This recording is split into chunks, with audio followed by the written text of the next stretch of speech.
Pois é, limpando toda aquela pompa, cerimônia, o ritual, a guarda da rainha, os escoceses com sainha, tirando tudo isso, fica essa coisa esquisita. Por que existe uma pessoa que não faz coisa nenhuma na vida, que mora nos melhores palácios, que tem tudo que é mordomo, e não faz coisa nenhuma? Por que existe uma coisa dessa, uma barbaridade dessa? A gente não basta a gente constatar a existência, tem que entender como se chegou a isso, como a humanidade chegou numa coisa tão burra, né? numa coisa tão estúpida quanto essa. Essas são as características dos mitos, né? Mito é isso. Mitos são coisas assim que existem que ninguém sabe por quê. E geralmente são coisas muito burras, são coisas muito estúpidas, que imbecilizam as pessoas, né? Que tornam as pessoas muito fracas da cabeça, que enfraquece as pessoas em relação a elas entenderem o mundo, entenderem a vida delas, né? Então a questão é o mito. No caso, como é que surgiu esse mito da monarquia? O mito do rei e da rainha. Mito é uma palavra grega que se fala de uma fábula. Fábula quer dizer uma invenção. Uma palavra que foi inventada para algum tipo de uso, né? Então o mito é uma fábula, uma coisa meio sobrenatural, né? Uma narração, um relato, um discurso sobre alguma coisa que ninguém sabe que aconteceu. Isso é típico dos gregos, né? Gregos e latinos, e também germanos, quer dizer, todas as línguas europeias, a maioria delas surgiram do sânscrito, que é uma língua hindu. O hindu, a língua hindu, o sânscrito, tem palavras assim que abrem alternativas para as pessoas pensarem. Os europeus fizeram línguas e com suas palavras que, ao contrário, em vez de abrir alternativa, fecha a cabeça. Geralmente as palavras que foram inventadas pelos gregos e pelos latinos são para fechar a cabeça, não para a pessoa pensar, mas para a pessoa obedecer uma ordem, obedecer um comando. Então, a palavra mito foi inventada pelos gregos com o objetivo de que as pessoas obedeçam cegamente um comando que vem não se sabe de onde. Então, a palavra mito, no caso, vamos entender o mito do rei ou da rainha. Da onde veio o mito do rei e da rainha? Bom, quando os povos apenas caçavam, isso aí há mais ou menos 20 mil anos, 30 mil anos atrás, os povos dependiam muito do tempo, da temperatura, da chuva, das épocas, e eles não entendiam como o mundo funcionava, como o universo funcionava. Então eles criavam forças da natureza como se fossem forças que eles tinham que conversar com essas forças, né? Então o sol era uma força que eles não entendiam, então eles tentavam conversar com o sol. O rio era uma força que eles não entendiam, que era importante na vida, então eles queriam conversar com o rio, tentar agradar o rio para o rio fazer coisa boa para ele, né? As chuvas, a lua, a noite, tudo para eles eram seres com quem eles tinham que conversar para poder convencer, né, que nem você convence uma pessoa para ela fazer o bem para você. Então, na época dos caçadores, quando existia a comunidade produtiva, os caçadores, como as pessoas viviam em comunidade, a gente diz que elas eram comunistas, né? Comunistas é gente que vive em comunidade, não é cara que é do partido, que é russo, que é chinês, que é maluco. Comunista é a pessoa que vive em comunidade, que se relaciona com os outros e entende no relacionamento com os outros o que deve ser feito.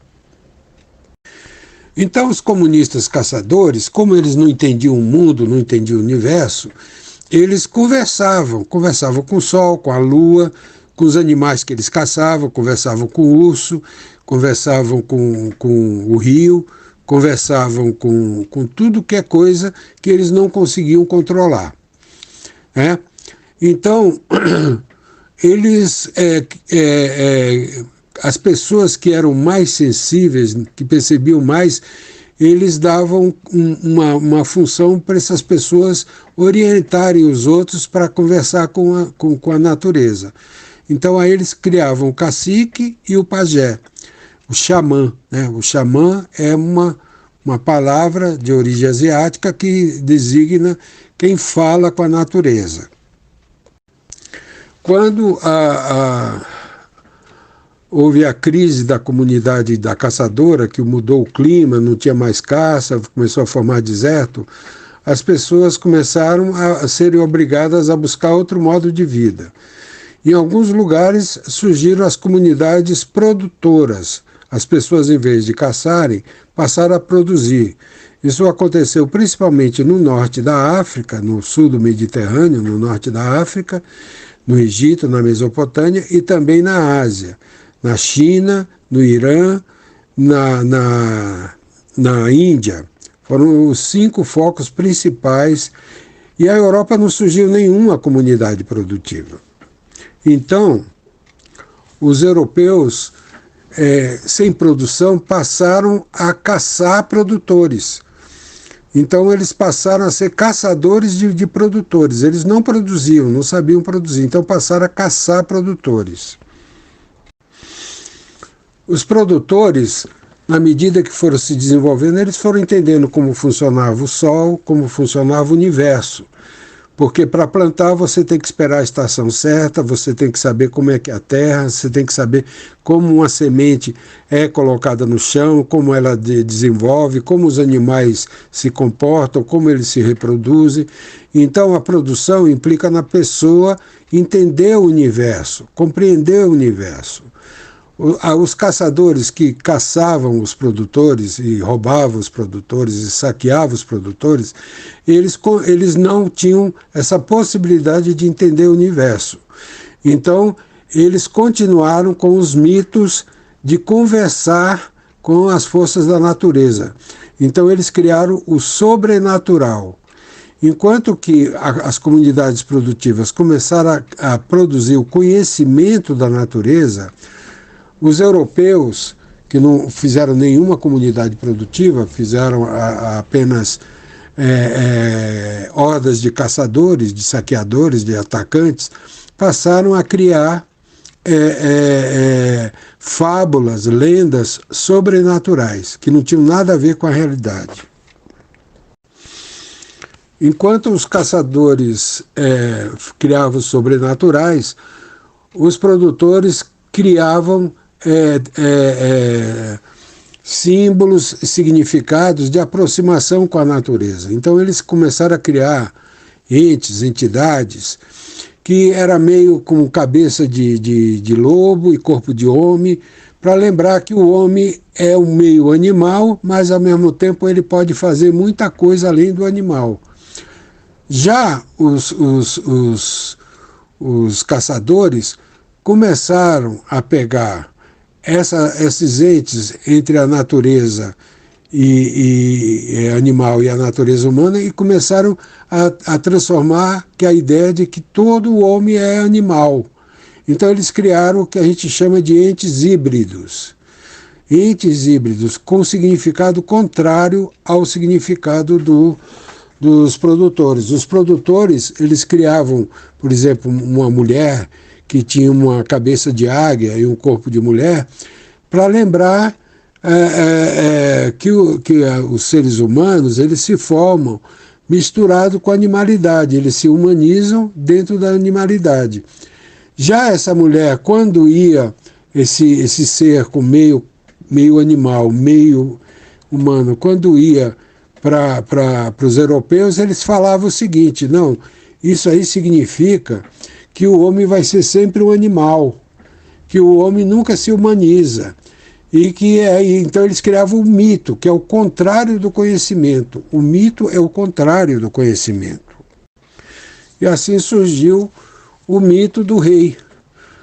As nações, inicialmente, para evitar casamento consanguíneo, elas criavam um totem. Um totem é aquelas madeiras esculpidas com gravuras de frutas, de animais, que tinham lá um urso, para representar que aquele grupo humano eram tudo meio parente, e aquele totem era o símbolo daquela gens, né?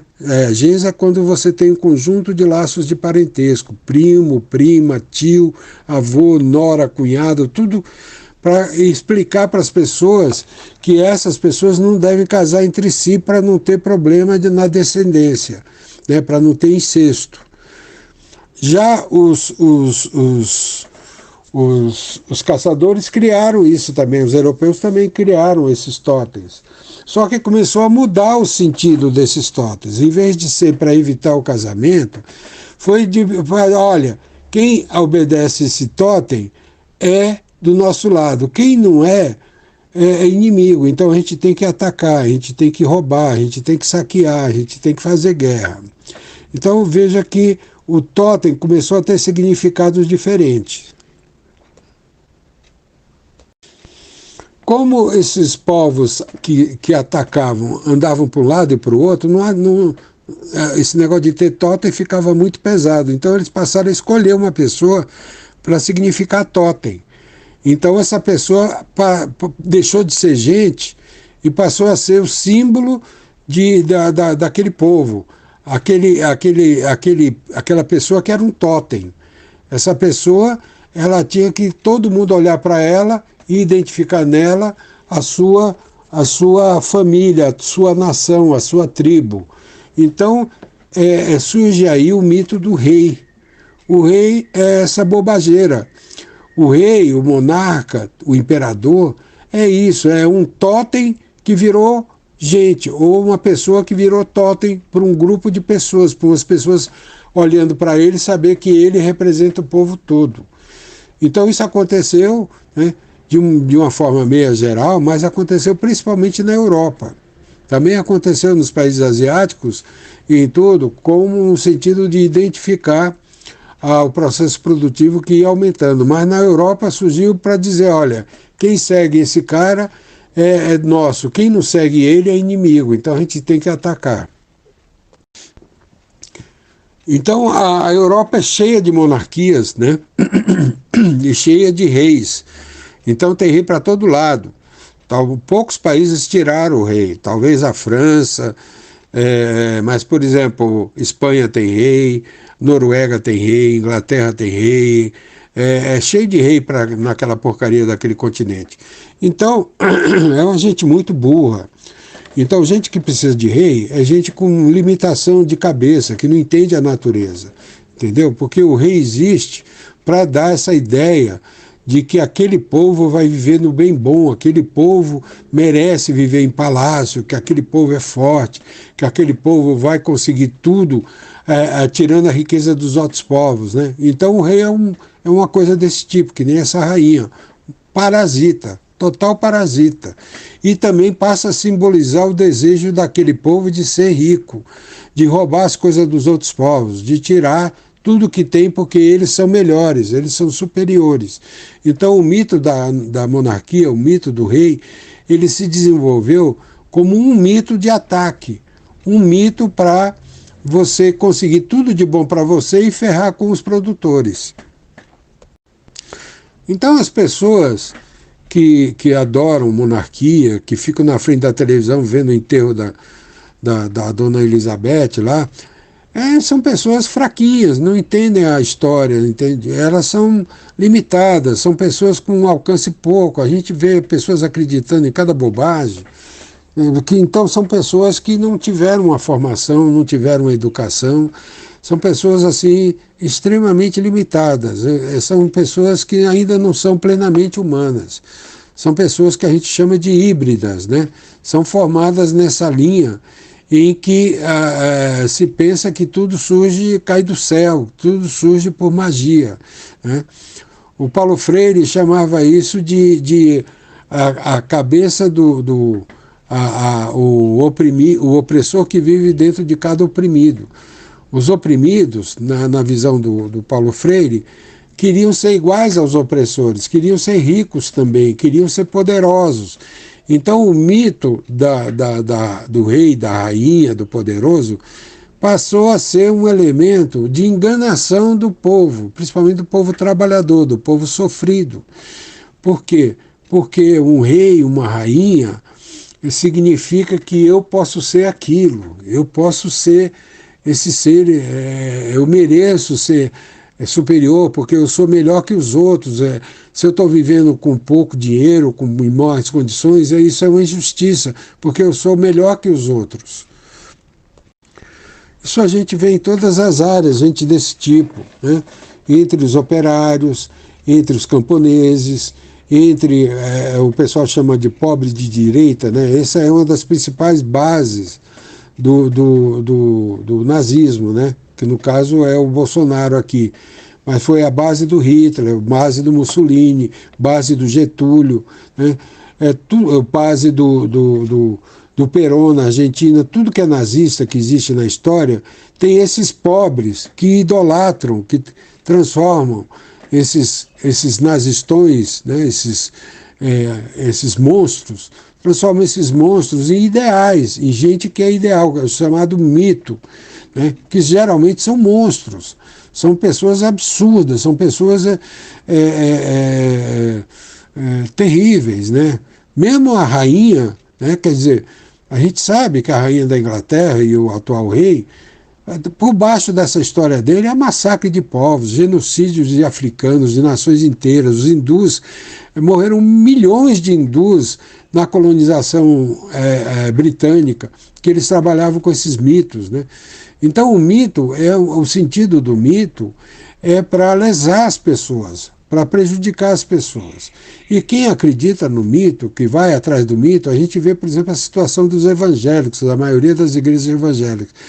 Eles são tudo mitomanos, messiânicos, eles estão atrás de alguém que mostre para eles que existe um caminho para eles serem reconhecidos como superiores. Isso aí é uma coisa terrível que a gente tem que resolver no campo da educação. Entre os professores a gente encontra isso demais, demais. O cara que se acha Deus, o cara que se acha que se ele é professor e ele ganha pouco, é porque ele é injustiçado, porque ele tinha que ser...